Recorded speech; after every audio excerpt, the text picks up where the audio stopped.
Hey, hey, what can I do for you? Oh, what do you got on draft? I'll take a Miller. Miller on draft, please.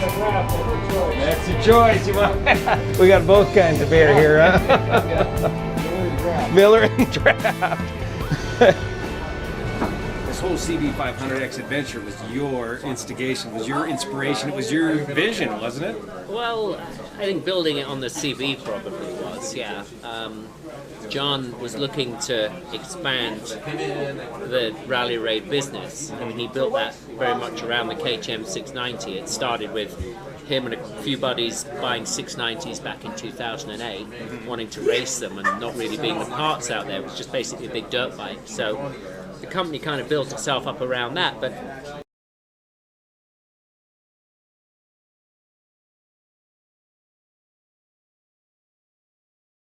you know, that model's getting on for 8 years old now. It's perhaps towards the end of its life. There's plenty out there, but you know, most people are kind of settled with their products. I mean, that's not to say that there's second-hand ones. People buy those and convert them into adventure 690s, which is very much the market, the rally raid market. You know, the racing side of the 690 I think is very small anyway, always was.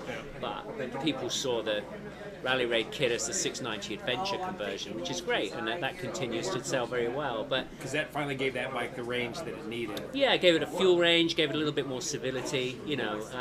But you're starting with an expensive bike to start with, if you're buying new, that is. And you know, it's still a hardcore dirt bike. I mean, people always say, oh, you know, 10 inches of travel, 12 inches of travel, 65 horsepower.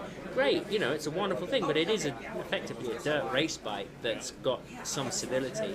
So what we wanted to do was kind of approach the similar solution, but from the opposite direction. So starting with something that was far more civilized, had all of the key components. You see, the 690 is great, the chassis is great, the engine is great, the suspension's pretty good. I mean, it's good, very good for, you know, off-the-shelf dirt bike. But the expensive part is the bodywork, fairing, and fuel range, comfortable seat, strengthening a subframe to carry luggage. All of that takes a lot of time and effort. Whereas Honda had done all that with the CB, but what they hadn't done is put very good suspension on it or very dirt-orientated wheels and ground clearance. So, you know, we were looking for a bike that would be a good donor, that would solve a lot of the, you know, the time-consuming and expensive you know, issues with it, and allow us to concentrate on what Rally Raid are good at, which is creating higher performance suspension and ride and handling and all of that kind of stuff. And we didn't really want to tune the engine, so we wanted an engine that was, you know, fuel efficient, had good power, and fundamentally had a good gearbox spread as well. I mean, that's the golden goose with a dual sport bike, is having a low enough first gear for really technical terrain, then having, you know, second and third still being usable off-road, and then some taller gears for when you're doing the long highway sections. And that's, when I rode the Honda, that's immediately the thing I said, John, this engine is brilliant, it's smooth, it's economic, fueling seemed brilliant to me, fuel injection, and it had a really good gearbox spread, you know, so we were right there. And also it was that little bit smaller, physically smaller than the 750, 800cc twins. You know, we weren't interested in trying to compete with those. You know, BMW do a good job, Triumph do a good job already in that market. There's no point in really trying to compete with that. I mean, not purely from a commercial point of view, but from a practical point of view. You know, those bikes are already sort of done. So we were looking at something a little bit smaller, a little bit more, could be more dirt focused, but that wouldn't give anything away on the highway.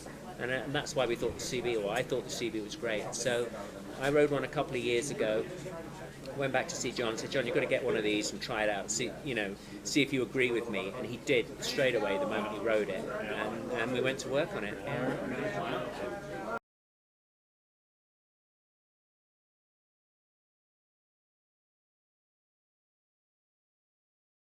Here we are today. Yeah, Pumping them out. Nearly 3 years on. Yeah. You know, I rode that back in the summer of, actually no, 2 years on. I rode that back in the summer of 2014, one of those bikes. And, I think that's an incredibly quick process to get it from an idea in your head onto paper into CAD and then onto for sure. I mean, you know, that's a good thing. I mean, Rally Raid's a very small operation. I think a lot of people don't realise that. but it means they can react very quickly. And I mean, John is one of those night owls. He'll work all the hours. He'll work till 10, 11 o'clock at night, then he'll be up at 4 in the morning. You know, he'll sleep for 4 or 5 hours and then get back on down the workshop. He's very lucky that he has his main workshop, not the production facility, but the R&D workshops where his home is on his property. So it means that, you know, he can, even if his wife tells him to come to bed, it does mean that he can get up early, just walk down the garden effectively, and get on with, you know, with anything that he's working on. So yeah, so we drew up the specification, and I think a lot of people, it's probably worth saying this to the, you know, now, is that, you know, a lot of people said, oh, why didn't you go 18 inch and 21 inch? And, you know, I mean, those are the kind of default dirt bike specifications, but this is what we're saying, you know, this bike isn't a full-size big adventure bike. It's slightly smaller. It's kind of 4/5 size. It's got a much shorter wheelbase. I mean, typically it has a 56-inch wheelbase, so it's like street bike dimensions compared to an adventure bike, which might have a 60 or 61, 62-inch wheelbase. So it's that bit shorter. Yeah, 6 inches shorter, 10% shorter nearly. And so, you know, trying to put big wheels on it just wouldn't work. I mean, we tried it. Of course we did. We tried everything. We tried a 21. We tried an 18. And it was clear that the 21 wouldn't fit without it looking like a chopper. There was no clearance for the radiator, anything like that.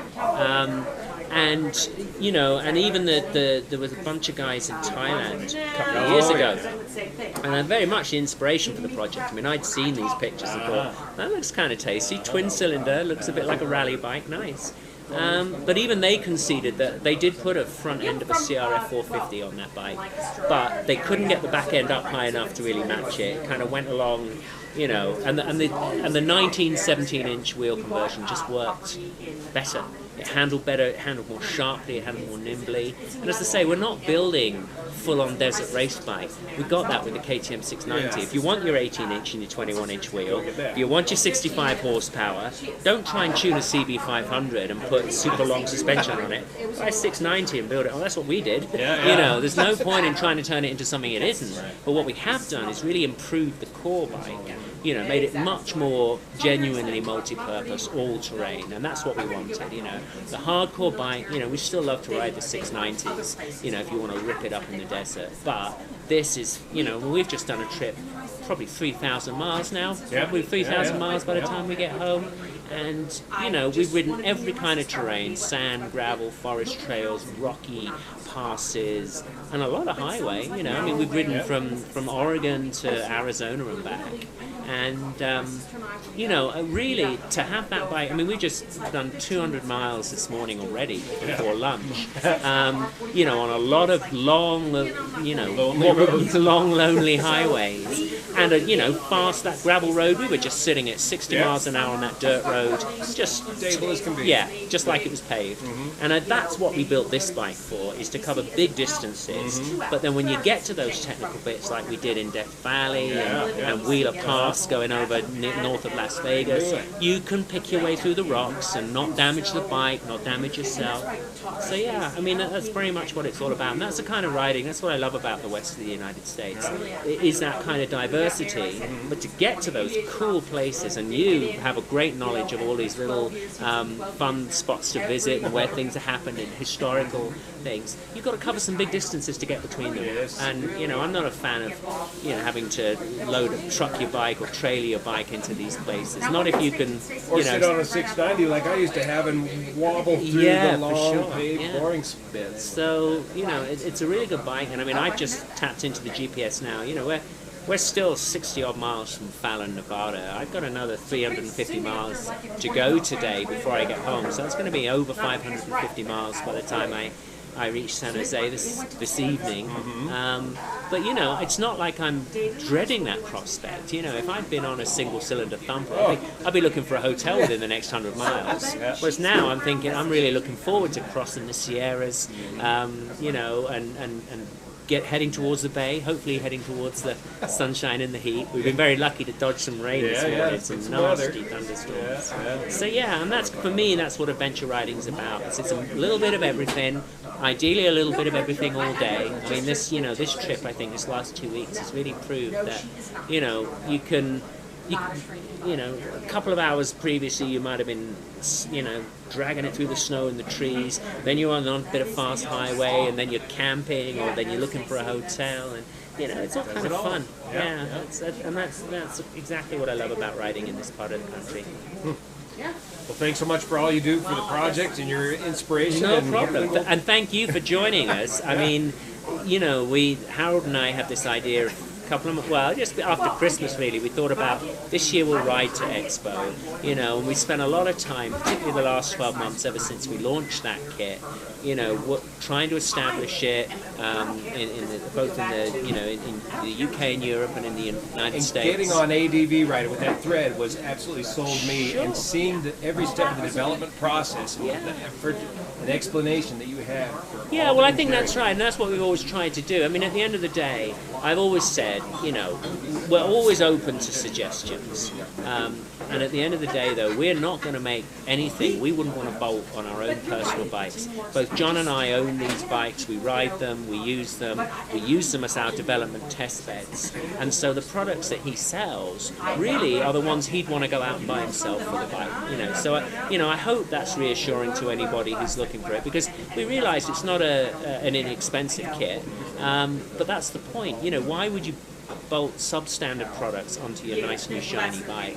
You know, for us, we want a genuine improvement, and that's really what we think we've created here. And I think I often say this is the bike that Honda should have built, but they couldn't have produced the quality of products that you get with Rally Raid. I mean, this question comes up time and time again on the forums and stuff as well. And I'm sure if Honda wanted to build something dimensionally similar to what we've done, they'd probably charge $1,500 on top of what we've done. Because obviously, you're starting with a bike that's complete, and we're taking parts off that bike and putting new parts on there. And a lot of people forget that. You know, they're saying, oh, well, you know, it's like $9,000 or $10,000 when you built it.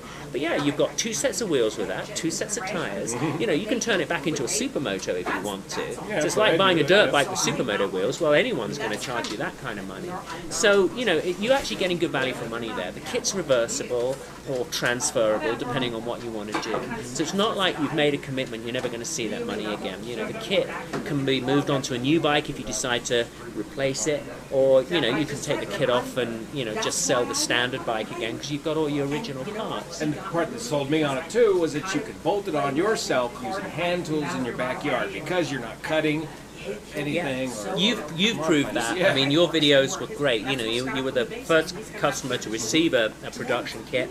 You fitted it, and you did a how-to very much as you went along as well. It's not like you fitted it first and then took it all apart and rebuilt it. You filmed the process as you did it, and as you say, give yourself a couple of days, give yourself a weekend, you'll easily have it done.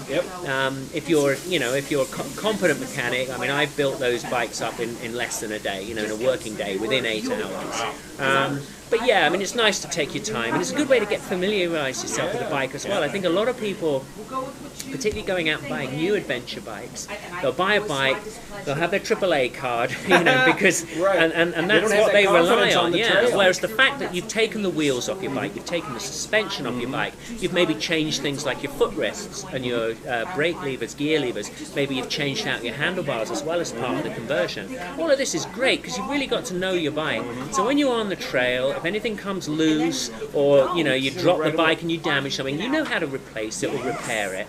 So it's all kind of good like that. And I think, you know, a lot of people don't appreciate that until they're in the situation, and then they feel immediately much more confident and familiar with their bike because they've already wrenched on it in a safe environment at home in the garage. Like we were changing that tyre the other day. Plenty of people can change a tyre on a piece of carpet in the warmth of the garage. But, you know, trying to do it trail side with dirt and dust and the wind blowing in your face. Now they even have the correct vocabulary to go with it. I've got some great words. I might do a little book, you know, like a translation. What this word means, what happens. Skin knuckles is one of those. Oh, that causes me to curse. So, like a sailor. Yeah, thank you.